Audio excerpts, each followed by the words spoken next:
ಭಾನುವಾರ ಅಥವಾ ಸೋಮವಾರ ಪ್ರಮಾಣ ವಚನ ಆಗಬಹುದು ಅಂತ ಮೂಲಗಳು ಹೇಳ್ತಾ ಇವೆ. ಈಗಾಗಲೇ 3 ಮುಹೂರ್ತಗಳನ್ನು ರೆಡಿ ಮಾಡಿ ಇಡಲಾಗಿದೆ. ಆದರೆ ನಾಯಕರು ಅವರ ಟೈಮ್ ಸಿಗಬೇಕಲ್ಲ. ರಾಹುಲ್ ಗಾಂಧಿಯವರು ಬರಬೇಕು, ಸೋನಿಯಾ ಗಾಂಧಿಯವರನ್ನು ಕರೀತಾರೆ. ವಿಧಾನಸೌಧದ ಗ್ರಾಂಡ್ ಸ್ಟೆಪ್ ಮುಂಭಾಗದಲ್ಲೇ ಆಗುತ್ತೆ ಪ್ರಮಾಣ ವಚನ. ಅಧಿಕಾರಿಗಳಿಗೆ ಈಗಾಗಲೇ ಸೂಚನೆ ರವಾನಿಸಲಾಗಿದೆ. ದೊಡ್ಡ ಪ್ರಮಾಣದಲ್ಲಿ ಆಗುತ್ತೆ. ಯಾಕಂದರೆ ಇಲ್ಲಿ ತನಕದ ತಪಸ್ಸು, ಇಲ್ಲಿ ತನಕದ ಶ್ರಮ, ಮುಖ್ಯಮಂತ್ರಿ ಸ್ಥಾನದ ತನಕ ಡಿ ಕೆ ಶಿವಕುಮಾರ್ ಅವ್ರನ್ನ ಕರ್ಕೊಂಬಂದಿದೆ. ಅತ್ಯಂತ ಸರಳವಾಗಿ ಆಗಲಿಕ್ಕೆ ಸಾಧ್ಯನಾ? ಖಂಡಿತವಾಗಲೂ ಇಲ್ಲ. ಅದೆಲ್ಲ ಆದಮೇಲಿಂದನೂ ಕೂಡ ಮೊದಲ ದಿನದಿಂದಲೇ ಇವರು ಕೆಲಸ ಕಾರ್ಯಗಳಿಗೆ ಇಳಿಬೇಕು. ಮೊದಲ ದಿನದಿಂದಲೇ ಹಗಲು ರಾತ್ರಿ ಕೆಲಸ ಮಾಡಬೇಕು. ಅಂಥದ್ದೊಂದು ಟೀಮ್ ಬೇಕು.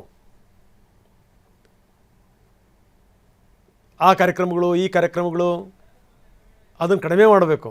ಜೊತೆಗೇನು ಅಂತಂದರೆ ಒಂದೆರಡು ಜನ ಉಗೆ ಅನ್ನುವಂಥವ್ರನ್ನ ದೂರ ಇಡಬೇಕು. ಸುತ್ತಮುತ್ತ ಇರುವಂಥವ್ರನ್ನ ಮೊದಲು ಅಧಿಕಾರಕ್ಕೆ ಬಂದ ತಕ್ಷಣ ಒಂದೆರಡು ಜನ ಮುತ್ಕೊಂಡ್ಬಿಡ್ತಾರೆ. ಹಂಗನೇ ಅವರೇ ಹಾಳು ಮಾಡೋದು.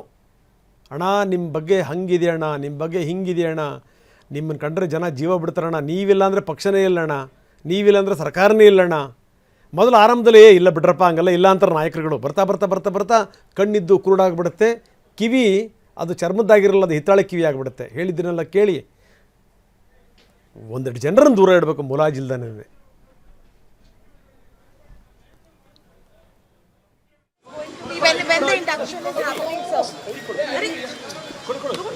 See, nothing has been discussed yet.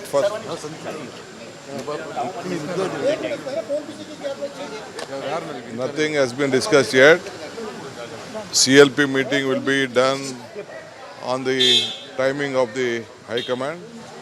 Whenever the High Command tells the timing, tomorrow we have decided to do the CLP meeting, but the high team we have to, because our central leaders has to come. So we will ask our party High Command the timing, and then we will fix up the time. We have asked only MLAs to be present in Bangalore. Apart from that, nothing is there. ನಾಳೆ still election leader has to be elected, no? ನಾಳೆ ಶಾಸಕಾಂಗ ಪಕ್ಷದ ಸಭೆಯನ್ನು ಕರಿತಾ ಇದ್ದೀವಿ.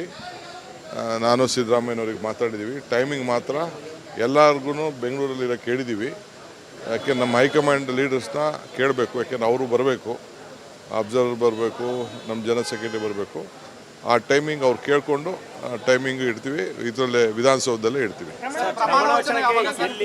ಇನ್ನು first ನಾಯಕರನ್ನ ಆಯ್ಕೆ ಮಾಡೋಂಥ ಪ್ರಕ್ರಿಯೆ ಮುಗಿಬೇಕು, ಪ್ರೊಸೀಜರ್ ಎಲ್ಲ ಮುಗಿಬೇಕು. ಆಮೇಲೆ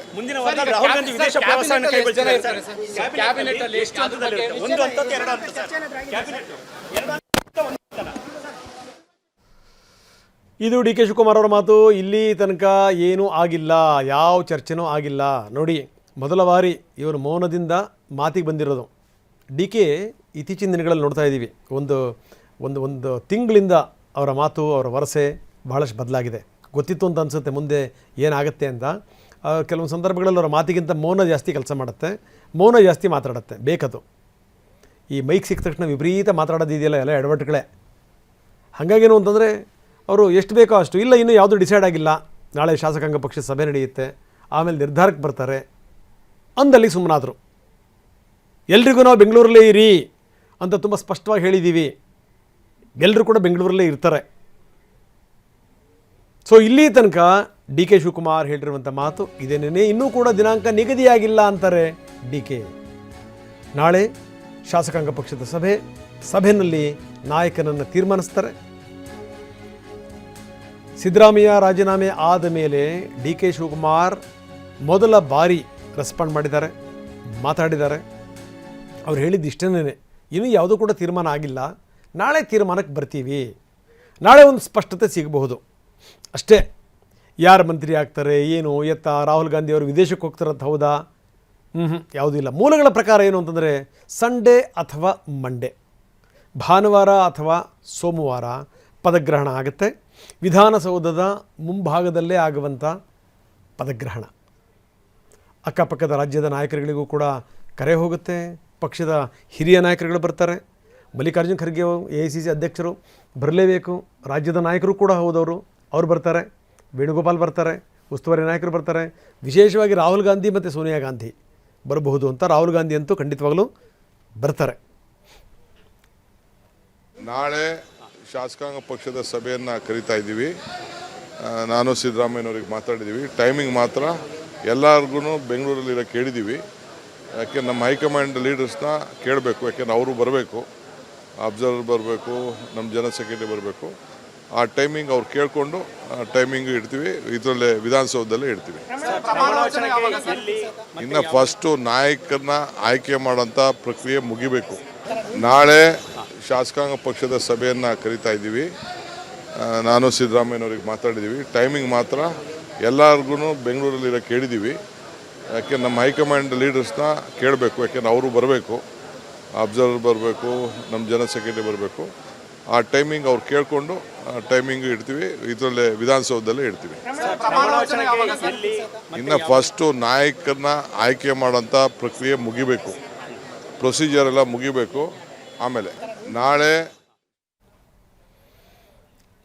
ಇದು ಉಪಮುಖ್ಯಮಂತ್ರಿಗಳ ಮಾತು. ಬನ್ನಿ, ನಮ್ಮ ಪ್ರತಿನಿಧಿ ಹರೀಶ್ ನಮ್ಮೊಂದಿಗೆ ಈಗ ನೇರ ಸಂಪರ್ಕದಲ್ಲಿದ್ದಾರೆ. ಹರೀಶ್, ನಾವು ನೋಡ್ತಾ ಇದ್ದೀವಿ ನೋಡಿ, ರಾಮಕೃಷ್ಣ ಹೆಗಡೆ ಅವರ ಕಾಲದಿಂದ ಶುರುವಾಯಿತು ವಿಧಾನಸೌಧದ ಮುಂಭಾಗದಲ್ಲಿ ಪ್ರಮಾಣ ವಚನ ಸ್ವೀಕಾರ ಅಂತ. ಅದರಲ್ಲೂ ಇವರು ಹೋರಾಟ ಏನು ಸಾಮಾನ್ಯನಾ, ಇವ್ರ ತಪಸ್ಸೇನು ಸಾಮಾನ್ಯ ಇತ್ತ? ಛಲ ಬಿಡದ ತ್ರಿವಿಕ್ರಮನ್ ರೀತಿಯಲ್ಲಿ ಬೆನ್ನಹತ್ತಿ ಈಗ ಮುಖ್ಯಮಂತ್ರಿ ಸ್ಥಾನ ಒಲಿತಾ ಇದೆ. ಅಂಥದ್ರಲ್ಲಿ ಭಾಳ ಸರಳವಾಗಿ ಆಗಿಬಿಡ್ತಾರೆ, ಸಿಂಪಲಾಗಿ ಆಗಿಬಿಡ್ತಾರೆ. ಅಂತ ಮಾತುಗಳು ಯಾವುದೂ ಇಲ್ಲ. ಅತ್ಯಂತ ಗ್ರಾಂಡಾಗೇ ಕಾರ್ಯಕ್ರಮ ಆಗುವಂಥ ಸಾಧ್ಯತೆಗಳಿದೆ. ವಿಧಾನಸೌಧದ ಮುಂಭಾಗದಲ್ಲೇ ಆಗುವಂಥ ಸಾಧ್ಯತೆಗಳಿದೆ. ಏನಂತೀರಿ? ಹೌದು ರಂಗನಾಥ್, ಡಿ ಕೆ ಶಿವಕುಮಾರ್ ಅವರಿಗೆ ಆ ಥರದೊಂದು ಆಸೆ ಇದೆ. ವಿಧಾನಸೌಧದ ಮುಂಭಾಗದಲ್ಲಿ, ಅದು ಗ್ರ್ಯಾಂಡ್ ಸ್ಟೆಪ್ ಮುಂಭಾಗನೇ ಪ್ರಮಾಣ ವಚನವನ್ನು ಸ್ವೀಕಾರ ಮಾಡಬೇಕು ಅನ್ನುವಂಥ ನಿಟ್ಟಿನಲ್ಲಿ. ಹಾಗಾಗಿ ವಿಧಾನಸೌಧದ ಗ್ರ್ಯಾಂಡ್ ಸ್ಟೆಪ್ ಮುಂಭಾಗ ಈಗಾಗಲೇ ಸಿದ್ಧತೆಗಳು ಆರಂಭ ಆಗಿರುವಂತಹದ್ದು. ಇದು ಗ್ರ್ಯಾಂಡ್ ಸ್ಟೆಪ್. ಇಲ್ಲಿ ಹೆಚ್ಚಿನ ಮುಖ್ಯಮಂತ್ರಿಗಳು ಇಲ್ಲಿ ಪ್ರಮಾಣ ವಚನವನ್ನ, ಸಿಎಂ ಆಗಿ ಪ್ರಮಾಣ ವಚನವನ್ನ ಸ್ವೀಕಾರ ಮಾಡಿರುವಂತಹದ್ದು. ರಾಮಕೃಷ್ಣ ಹೆಗಡೆ ಅವರಿಂದ ಶುರುವಾದಂತಹ ಏನು ಒಂದು ಸಂಪ್ರದಾಯ ಮುಂದುವರೆದಿರುವಂತಹದ್ದು. ಇನ್ನು ಬಹುಮುಖ್ಯವಾಗಿ ಡಿ ಕೆ ಶಿವಕುಮಾರ್ ಅವರು ಪ್ರಮಾಣ ವಚನ ಸ್ವೀಕಾರಕ್ಕೆ ಇಲ್ಲೇ ಗ್ರ್ಯಾಂಡ್ ಸ್ಟೆಪ್ ಮುಂಭಾಗನೇ ಆಗಬೇಕು ಅನ್ನುವಂತಹದನ್ನ ಈಗಾಗಲೇ ಅಧಿಕಾರಿಗಳಿಗೆ ಸೂಚನೆಯನ್ನು ಕೊಟ್ಟಿರೋದ್ರಿಂದ ಅಧಿಕಾರಿಗಳು ಕೂಡ ಎಲ್ಲ ರೀತಿಯಂತ ಸಿದ್ಧತೆಗಳನ್ನ ಮಾಡ್ಕೊಂಡಿದ್ದಾರೆ. ನೋಡಿ, ತಿಬ್ಬಾದೇವಿ ಟೆಂಟ್ ಹೌಸ್ ನಿಂದ ಈಗಾಗಲೇ ವೇದಿಕೆ ನಿರ್ಮಾಣಕ್ಕೆ ಬೇಕಾಗಿರ್ತಕ್ಕಂತಹ ಎಲ್ಲ ಸಲಕರಣೆಗಳು ಬಂದಿರುವಂತಹದ್ದು. ತಿಬ್ಬಾದೇವಿ ಟೆಂಟ್ ಹೌಸ್ ಅಂತಂದ್ರೆ ಬಹುತೇಕ ಡಿ ಕೆ ಶಿವಕುಮಾರ್ ಅವರು ಯಾವುದೇ ಕಾರ್ಯಕ್ರಮಗಳನ್ನ ಮಾಡಿದ್ರು ಕೂಡ ವೇದಿಕೆಗಳನ್ನು ನಿರ್ಮಾಣ ಮಾಡಲಾಗಿರ್ಬೋದು, ಟೆಂಟ್ ಹಾಕೋದಾಗಿರ್ಬೋದು, ಎಲ್ಲ ತಿಬ್ಬಾದೇವಿ ಟೆಂಟ್ ಹೌಸ್ ಮೂಲಕನೇ ಎಲ್ಲ ಸಲಕರಣೆಗಳು ಬರುವಂತಹದ್ದು. ಈಗಾಗಲೇ ನೋಡಿ, ವೇದಿಕೆ ನಿರ್ಮಾಣಕ್ಕೆ ಬೇಕಾಗಿರುವಂತಹ ಎಲ್ಲ ಸ್ಟೆಪ್ಗಳು ಬಂದಿದೆ.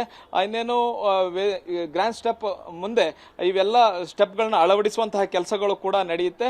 ಆದರೆ ದಿನಾಂಕದ ಬಗ್ಗೆ ಇನ್ನೂ ಯಾವುದೇ ಕ್ಲಾರಿಟಿ ಸಿಗ್ತಾ ಇಲ್ಲ. ನಾಳೆ ಶಾಸಕಾಂಗ ಪಕ್ಷದ ಸಭೆ ನಡೆಯುತ್ತೆ. 4 ಗಂಟೆಗೆ ಶಾಸಕಾಂಗ ಪಕ್ಷದ ಸಭೆ ನಡೆದು ಅಲ್ಲಿ ಡಿ ಕೆ ಶಿವಕುಮಾರ್ ಅವ್ರನ್ನ ಶಾಸಕಾಂಗ ಪಕ್ಷದ ನಾಯಕನನ್ನಾಗಿ ಆಯ್ಕೆ ಮಾಡಲಾಗುತ್ತೆ.